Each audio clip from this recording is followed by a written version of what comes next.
A gente fala agora então sobre a guerra na Ucrânia. Depois de uma pausa técnica, diplomatas da Ucrânia e da Rússia se reuniram nesta terça-feira para retomar as discussões envolvendo o conflito entre os dois países. Trata-se da quinta rodada de conversas. Oleksiy Arestovich, conselheiro do chefe de gabinete do presidente ucraniano, afirmou que o conflito não deve passar de maio, quando acredita que a Rússia não terá mais recursos para manter seus ataques.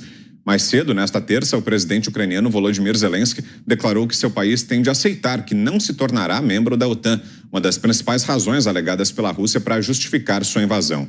Para falarmos um pouco mais sobre o conflito entre Rússia e Ucrânia, nós vamos conversar agora com o coronel da reserva Paulo Filho, que é mestre em Ciências Militares pela Escola de Comando Estado-Maior do Exército. Boa noite, coronel. Obrigado pela entrevista. Boa noite, Vitor. Boa noite, Augusto. Boa noite, Zé Maria, Ana Paula, Guilherme. É um prazer estar aqui. Vamos lá. Prazer é nosso, coronel. Chegamos hoje, então, ao 20º dia do ponto de vista militar. Queria ouvi-lo, coronel. Qual a avaliação do senhor? Existe alguém em vantagem nessa disputa até agora? Rússia ou Ucrânia? Algum dos dois países, um dos dois países está ganhando essa guerra até agora?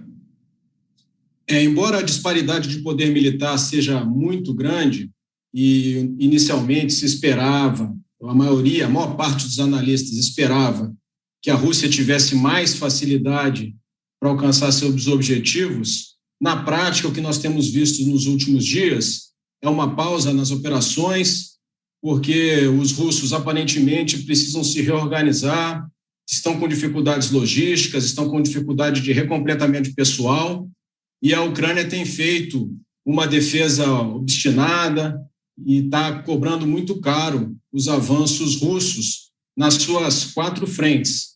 Na frente norte, a frente que vem de Belarus para Kiev, a frente nordeste de Kharkiv para Kiev também, a frente leste na região de Donbas, daquelas 2 repúblicas que se autoproclamaram independentes, Lugansk e Donetsk, e no sul, partindo da Crimeia. Então, parece ser um movimento clássico aí de um duplo envolvimento, né, de nordeste e de sul, para separar toda a porção leste do país. Além disso, o investimento sobre Kiev para decapitar o governo e alcançar seu objetivo político. Mas, respondendo a sua pergunta objetivamente, Vitor, até agora, como eu disse, a disparidade do poder militar é muito grande. É muito difícil se imaginar que no campo da tática, no campo das operações, no terreno, a Rússia, no final, não vai vencer. Mas os ucranianos estão resistindo obstinadamente e estão cobrando muito caro do exército russo. Fiuza.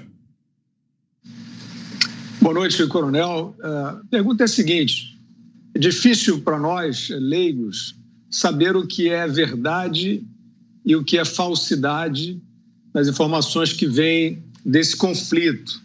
Eu nem vou me alongar aqui, mas algumas coisas classificadas como fake news, depois nós descobrimos que eram verdade preocupantes. Do seu ponto de vista, como é para a obtenção de informação da maneira mais fidedigna possível? Se atribui a um grego, Fiuza, uma frase de que a primeira vítima de uma guerra é a verdade.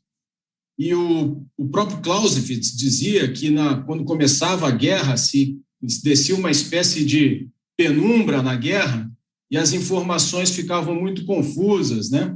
E elas eram de difícil discernimento do que era verdade e o que era mentira. Nos dias de hoje, o combate ele não acontece só no campo da tática, no campo do terreno, no campo do atrito, do confronto cinético. Ele acontece também no campo informacional, que é o que você está se referindo. Então, os dois lados, eles criam uma narrativa e querem fazer valer essa narrativa. Então, do lado russo, há uma narrativa de que a Ucrânia é governada por um governo nazista, um governo nacionalista, e que fazia um genocídio do povo russo parlante, né, da minoria que falava russo no leste do país. Isso é claramente um exagero, uma mentira, isso não é verdade. Mas essa é uma narrativa que é imposta. Do outro lado, do lado ucraniano, também há uma narrativa em que eles estão sendo covardemente atacados, que alvos civis estão sendo atacados. Isso é verdade. mas é sempre um exagero. Então, os dois lados, eles querem fazer valer essa narrativa.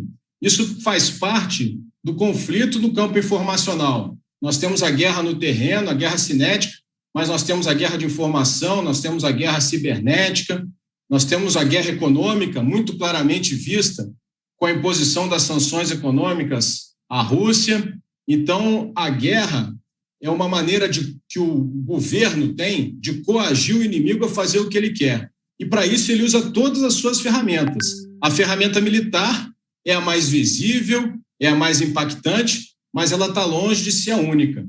Como descobrir a verdade, Fiuza? A verdade só pode ser descoberta se a gente aplicar ao máximo o nosso pensamento crítico, avaliar o contexto, avaliar a fonte, avaliar qual é o objetivo de quem divulga aquela informação, aonde que ele quer chegar e tentar se informar pelas fontes mais confiáveis possíveis. Mas é realmente muito difícil, eu concordo com você.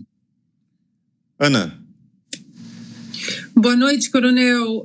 Eu gostaria que o senhor explicasse para a nossa audiência uma palavra que agora está sendo muito falada nas redes sociais, nos artigos também, que é a doutrina Blitzkrieg, que é até uma expressão até roubada pelo próprio futebol americano, aí dentro do contexto de entrar com tropas e conseguir objetivos militares e políticos. O senhor acha que nesse contexto, gostaria que o senhor explicasse para a nossa audiência essa doutrina, essa expressão, e se dentro desse contexto militar, se o senhor acha que houve um erro de cálculo de Vladimir Putin, que pensou, talvez, inicialmente, que entraria na Ucrânia e tomaria os pontos importantes de uma maneira mais rápida.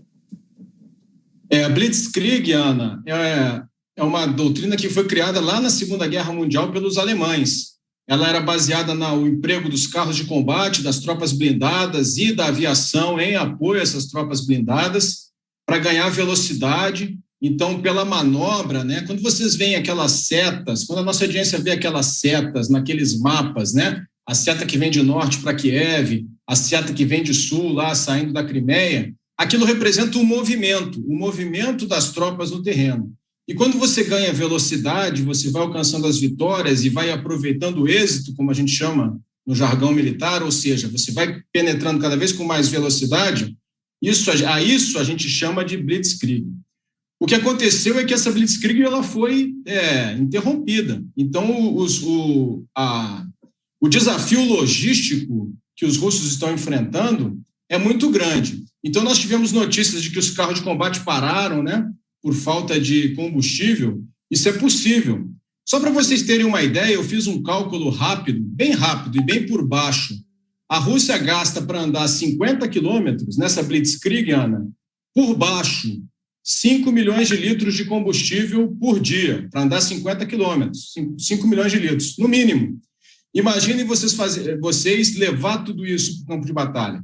É muito difícil. Então, você falou na Blitzkrieg, na manobra. Essa é uma forma que o comandante militar tem de intervir na batalha, pela manobra. A outra forma é pelo fogo, é pelo bombardeio, pelo lançamento de mísseis, lançamento de granadas de artilharia. Então, quando se estabilizou a frente, que nós vemos aí há 4, 5 dias, muito pouco avanço dos russos, nós notamos agora uma intensificação dos fogos. Então, nós vemos essas imagens que estão passando aí agora, do edifício em chamas. Isso é resultado dos fogos. É a segunda maneira que o comandante tático, o comandante militar no terreno, tem de interferir no campo de batalha. A Blitzkrieg parou, Ana, ele faz fogos. Augusto. Coronel, boa noite. O senhor acredita que pode ser usado o arsenal militar ucraniano ou nesse tipo de guerra não se usa? Nenhum governante tem coragem de fazer isso. Você falou ucraniano, mas imagino que seja nuclear. Desculpe, russo, claro. Bom, o que acontece, Augustus? Os russos não empregaram todo o seu poder militar nos fogos, especificamente nesse aspecto ainda.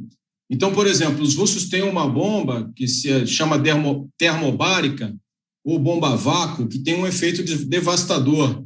não se tem notícia ou comprovação do uso dessa arma ainda, felizmente, porque ela causa muitos efeitos colaterais. Outro armamento que é polêmico e nós podemos conversar também a respeito do direito internacional dos conflitos armados, que são as bombas clusters, essas sim foram utilizadas. E sem falar no armamento nuclear, né? Vejam bem, a Rússia, ela consegue exercer a estratégia da dissuasão. O que é a estratégia da dissuasão? É você se mostrar tão forte que você evita a ação do inimigo. Então, a Rússia, por ter o arsenal nuclear, dissuade a OTAN, por exemplo, de entrar no combate. A OTAN não entra em combate, todas as medidas que o presidente Zelensky está pedindo, por exemplo, de criar uma zona de exclusão aérea, não são adotadas pela OTAN, porque isso significaria um confronto direto entre a OTAN e a Rússia. A Rússia, por ter o armamento nuclear, por ter esse risco de escalada do conflito, dissuade a OTAN, ou seja, a OTAN não entra diretamente no confronto. Mas a Rússia, ela ainda tem sim, Augusto, essa sua pergunta, meios para aumentar muito a violência do seu ataque. E esse é um temor que os analistas militares têm. Quanto mais os russos não obtiverem sucesso, os ucranianos conseguirem deter esse avanço russo, mais os comandantes russos ficarão tentados a empregar meios ainda mais destrutivos nas cidades ucranianas. Perfeito. Ouvimos aqui, então, o coronel da reserva Paulo Filho, ele que é mestre em ciências militares pela Escola de Comando Estado-Maior do Exército. Obrigado mais uma vez, coronel, pela entrevista. Boa noite. Foi um grande prazer. Boa noite a todos.